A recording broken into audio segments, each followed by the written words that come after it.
Chapitre 53. Les derniers jours. Maintenant éveillés et avertis de ce qui va bientôt se produire, vous devez accepter l'accomplissement de la prophétie, ne serait-ce que pour vous protéger de la grande colère de Dieu. Consolez-vous en pensant que tous les mondes du ciel passent par ce redoutable moment, car il n'y a point d'autre façon de faire revenir l'homme à son Créateur. Acceptez donc ce qui arrive. Souhait et crainte du Fils. La souffrance de l'âme est le meilleur guide de l'homme, car, au-delà des blessures et des maux de guerre, elle le tirera toujours vers la lumière et la paix.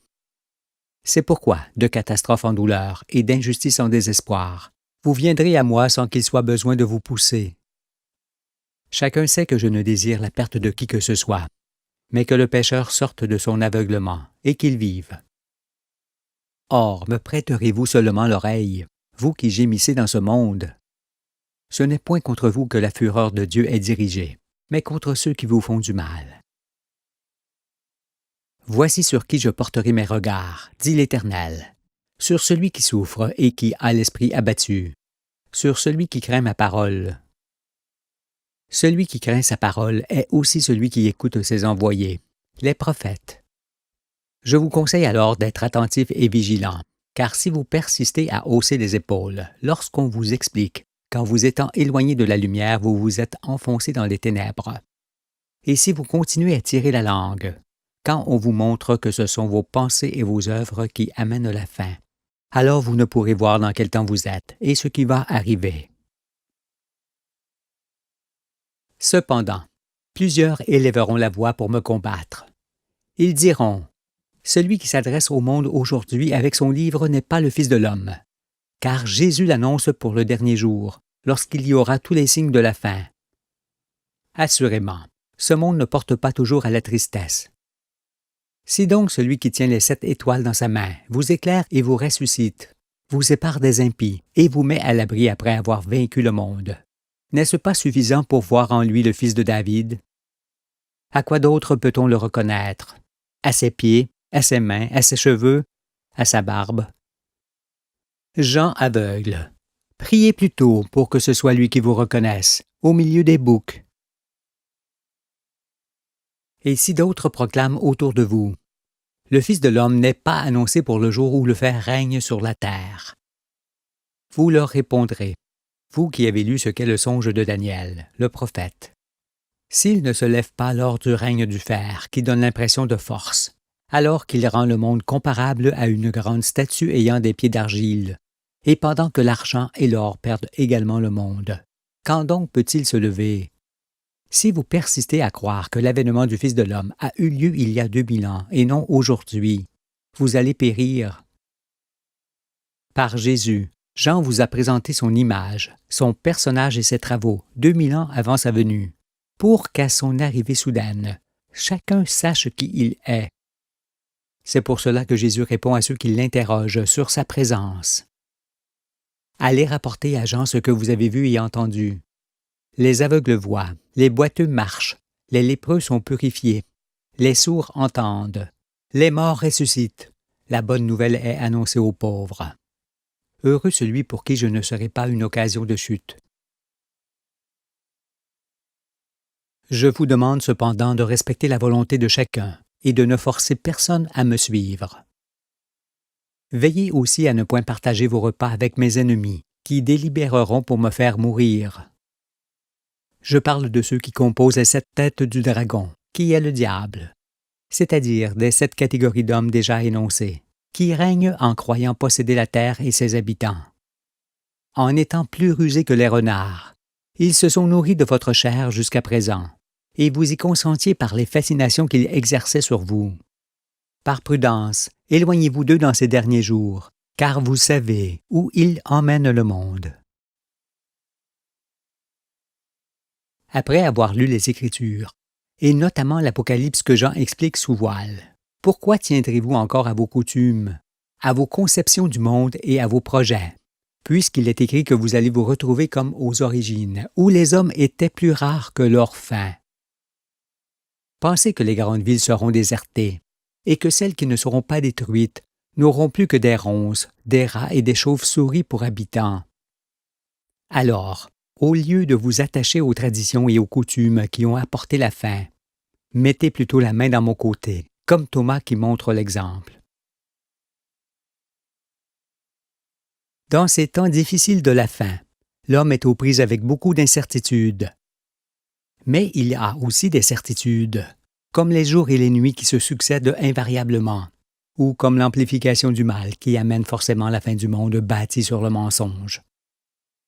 Il y a donc ce que l'on peut nier et ce qui est indéniable. Et le saccage de la terre est un mouvement irréversible vers la fin qui ne peut être nié que par ceux qui n'ont plus de lucidité. L'Écriture annonce encore, par Paul, « Sachez que, dans les derniers jours, il y aura des temps difficiles, car les hommes seront égoïstes, amis de l'argent, fanfarons, hautains, blasphémateurs, rebelles à leurs parents, ingrats, insensibles, déloyaux, irréligieux, calomniateurs, intempérants, cruels, ennemis des gens de bien, traîtres, emportés, enflés d'orgueil, aimant le plaisir plus que Dieu, ayant l'apparence de la piété, mais reniant ce qui en fait la force. Éloigne-toi de ces hommes-là. » Parce que nous sommes dans ces fameux derniers jours évoqués par Paul, les hommes sont bien tels qu'ils sont qualifiés. Je cite ce passage de l'Écriture pour montrer aussi ce que vous deveniez dans vos villes, au soir du monde, car, après moi, il n'y aura plus personne pour vous relever. Si un vieil homme voyait qu'une ville allait être engloutie par un glissement de terrain, il dirait à son fils, « Mon fils, hâte-toi d'aller expliquer aux gens de la ville qu'ils vont être ensevelis s'ils n'en sortent pas. » Alors ce fils s'empresserait d'aller avertir les gens. Il craindrait toutefois qu'après avoir fait évacuer rapidement les habitants, le glissement de terrain tarde à se produire et que les gens le traitent de menteur. Cette crainte, qui est celle de Jonas, est la mienne. Parce que j'annonce la destruction prochaine des villes sans en connaître le moment exact. Seul Dieu le sait. Mais l'introduction de la vérité dans le monde par le Fils annoncé signifie qu'il n'y a plus de délai pour cet accomplissement. En ce qui concerne Jonas dans l'Écriture, qu'aviez-vous cru? Sachez que Jonas dans un grand poisson signifie le Fils de l'homme dans le personnage du Christ. Qui est ce grand poisson, et non ce que vous lisez dans le sens de la lettre? Tout ce que vit Jonas, qui s'en va dire aux habitants de Ninive que la fin de leur ville est proche, est ce que je vis en vous annonçant ce qui va arriver prochainement à la grande ville. Croyez cela, car vous n'aurez pas d'autre signe de l'accomplissement de la prophétie que celui que vous donne Jonas, dans la cabane duquel je me trouve. C'est aussi ce que répond Jésus à ceux qui leur demandent, un signe leur montrant clairement ce qui va se produire. Il leur dit, « Vous n'aurez pas d'autre signe que Jonas. »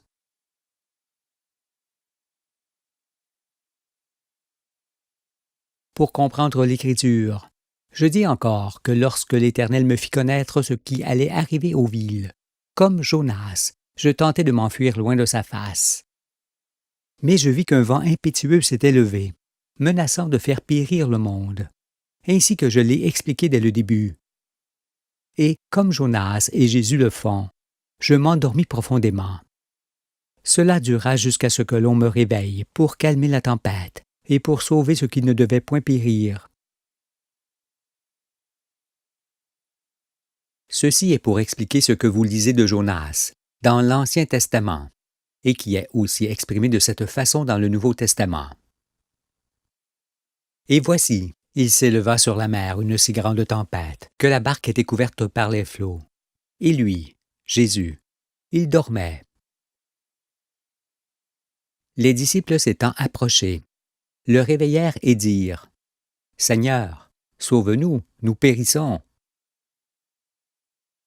Comme Jésus se réveille, Jonas se réveille et finit par se jeter à la mer. Disons plutôt qu'il y est jeté pour calmer les vents et les flots. Cela signifie que sans mes prédécesseurs qui me poussèrent à me jeter à la mer pour apaiser la tempête et sauver le monde, je ne l'aurais point fait de moi-même. Car l'ampleur de la tâche me paraissait beaucoup trop grande et difficile à réaliser dans ce monde, où les hommes ne distinguent plus rien. Mais après m'être jeté à l'eau comme Jonas ou comme Pierre, je me suis rapidement retrouvé dans le personnage du Shiloh, dans ce grand poisson qui me ramena sur terre pour éclairer les nations et avertir les gens des grandes villes de ce qui allait leur arriver. Vous avez lu en Jonas qu'il faut 3 jours de marche pour traverser Ninive. Or, ces 3 jours représentent une centaine de kilomètres d'étendue. Ce qui signifie que Ninive ou autres grandes villes des Écritures montrées en exemple ne sont pas des villes réelles, mais seulement les représentations de ce que sont les immenses villes d'aujourd'hui. D'autant que dans les temps anciens, des villes aussi étalées ne pouvaient exister. Comprenez alors ce que l'on vous explique avec patience. Connaissant l'évolution des mondes du ciel, je sais que la fin viendra dès après que la bonne nouvelle du royaume aura été prêchée dans le monde entier. Mais avant de venir m'asseoir en face de vous, je me suis purifié l'esprit, comme le fait aussi Jonas avec le ricin que Dieu fit pousser sur sa tête. Car faire lever la lumière sur le monde et sauver ceux qui sont sur le point de disparaître ne peut se faire qu'avec un esprit purifié. Ce que vous pouvez également entreapercevoir dans cette citation de l'Écriture. Le peuple de la contrée voisine de la mer, du pays au-delà du Jourdain, et de la Galilée des gentils, ce peuple, assis dans les ténèbres, a vu une grande lumière. Et sur ceux qui étaient assis dans la région et l'ombre de la mort, la lumière s'est levée. La lumière est la reine du midi qui se lève pour condamner le monde, et dont Jésus parle par ailleurs. Mais cette parole de l'Écriture ci-dessus me remplit d'espoir quant à votre entendement, car elle indique que vous êtes aujourd'hui en mesure d'être éclairés et sauvés. Connaissant la bonté de Dieu et sa miséricorde, Jonas craint que la grande ville tarde à être détruite. Voyant cela, Dieu lui répond : « Tu as pitié du ricin qui ne t'a coûté aucune peine et que tu n'as pas fait croître, qui est né dans une nuit et qui a péri dans une nuit. Et moi, je n'aurai pas pitié de Ninive, la grande ville, dans laquelle se trouvent plus de 120 000 hommes qui ne savent pas distinguer leur droite de leur gauche, et des animaux en grand nombre. » En vérité, ce n'est pas de Ninive en soi dont il s'agit, mais de la grande ville. Je vous le dis, dans peu de temps, vous saurez si Dieu a eu pitié ou non de ces grandes agglomérations composées d'hommes qui ne distinguent plus rien. Mais quoi qu'il fasse, je vous conseille de quitter les grandes villes des plaines, car celles qui ne seront point détruites seront forcément abandonnées. Qu'avez-vous alors à gagner d'y demeurer plus longtemps? Que voit-on dans les villes, si ce n'est, comme on l'a dit, des gens pressés qui vont et viennent pour s'entasser les uns sur les autres, et des mouvements de machines de fer qui occupent toute la place, qui tuent, perturbent, polluent, enfument, irritent, assourdissent, déchirent et corrompent les habitants. Il n'y a point d'étoiles visibles, ni de saison, mais seulement du bitume, du ciment, des vapeurs nocives, des fumées, des immondices et des rats. Alors qu'à la campagne, les saisons marquent le paysage de leur empreinte et dictent les travaux. Le printemps réveille ceux qui s'étaient endormis durant l'hiver. Les couleurs et les odeurs changent. Les animaux s'ébattent. Les arbres découvrent peu à peu leurs fleurs et leurs fruits. L'air est transparent. Les astres s'enorgueillissent dans le ciel.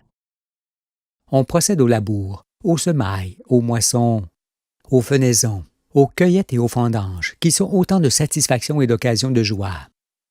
L'ennui et la désolation ne sont point des mots que l'on prononce.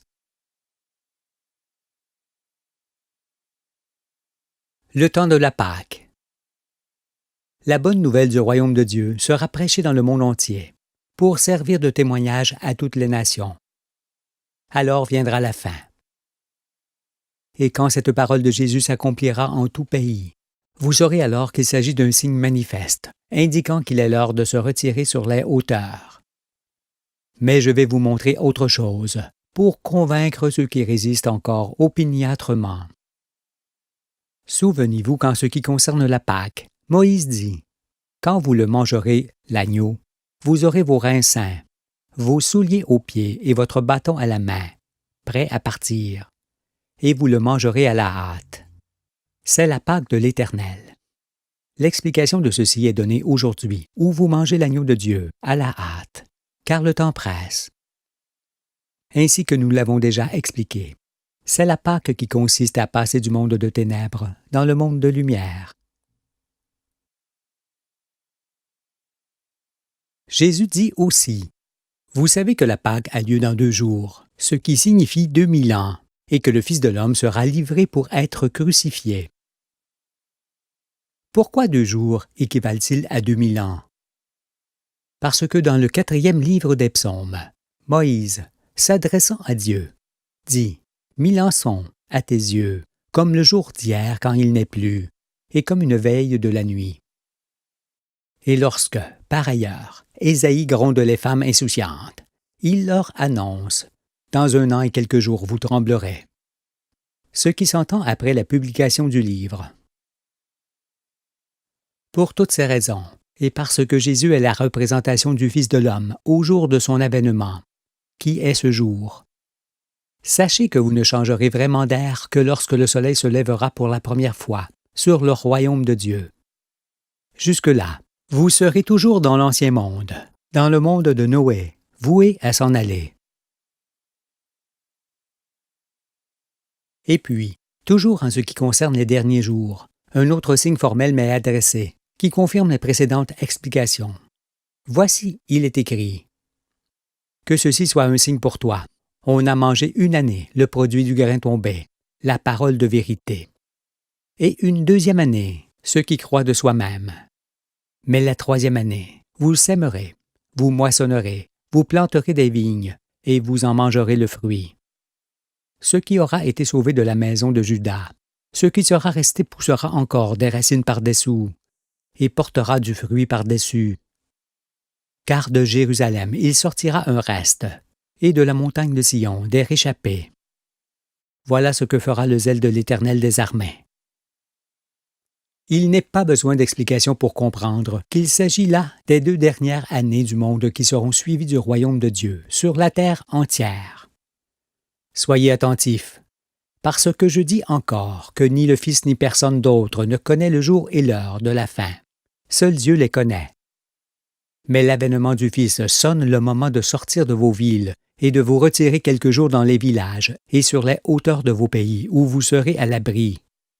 C'est pourquoi Jésus dit à ses disciples qu'ils n'auront pas d'autre signe que son avènement, montré par Jonas.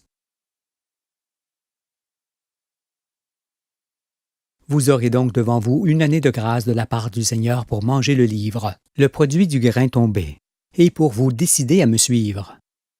Vous n'êtes pas pris au dépourvu, mais l'année suivante ne se terminera pas sans qu'arrive tout ce que l'Écriture et vos œuvres annoncent.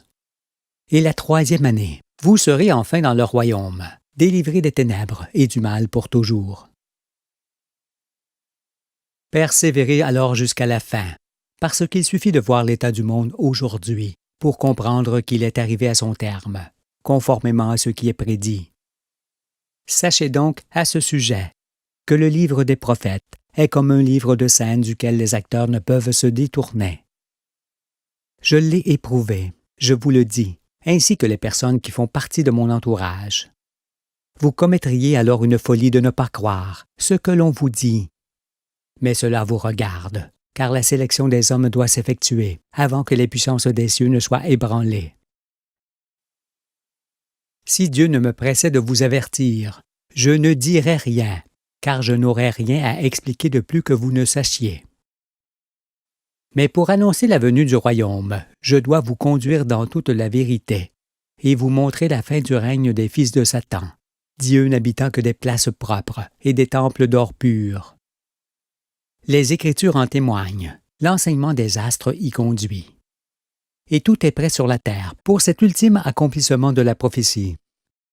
Mais si je ne parviens pas à vous convaincre, habitants des grandes villes, vous ne serez éclairés par personne d'autre, et vous périrez dans vos péchés. Faites comme vous voulez, l'avertissement vous est donné avec grand nombre d'explications. Vous êtes libre de vos pensées et juge de vos attitudes.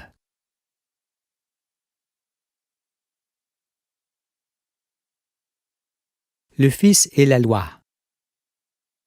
Je sais combien vous êtes difficile à convaincre.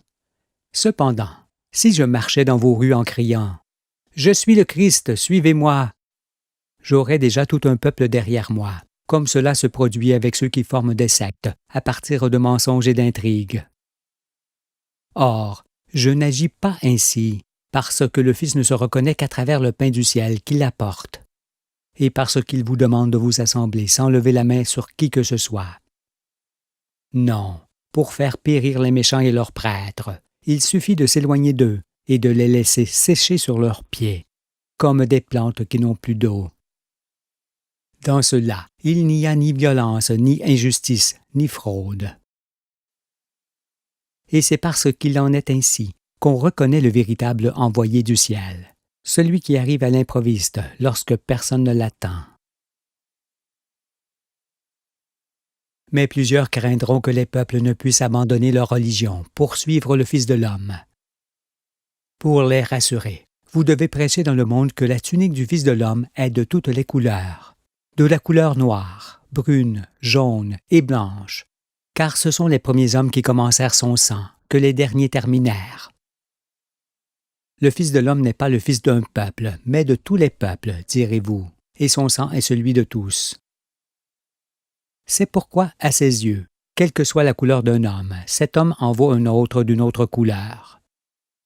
S'il s'agit d'un circoncis, il est un enfant d'Abraham, élu pour le royaume.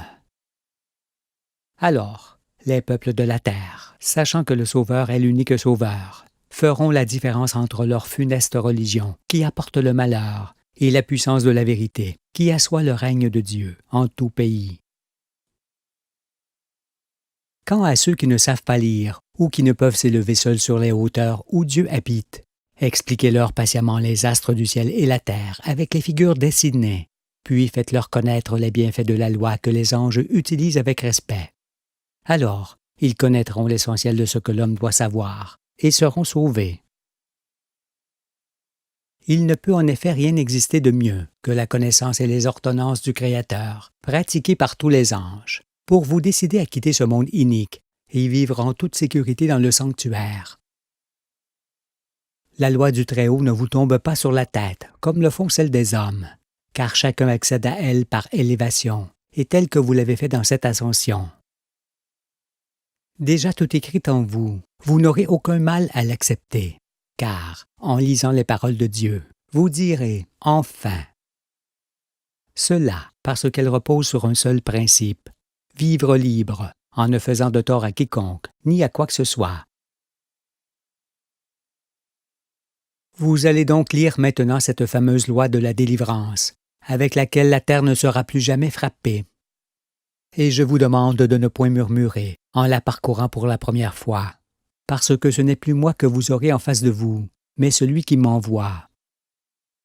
Alors vous constaterez que ma voix est petite à côté de la sienne, qui vous atteindra jusqu'à la moelle des os. Cette fois, vous saurez mieux pourquoi j'étais tout tremblant lorsque l'Éternel m'adressa la parole et qu'il écrivit ses ordonnances avec mon doigt. Et c'est aussi ce qu'a éprouvé mon frère Moïse en son temps, et que vous n'avez point saisi ni cru. Maintenant vous croyez, car vous tremblez.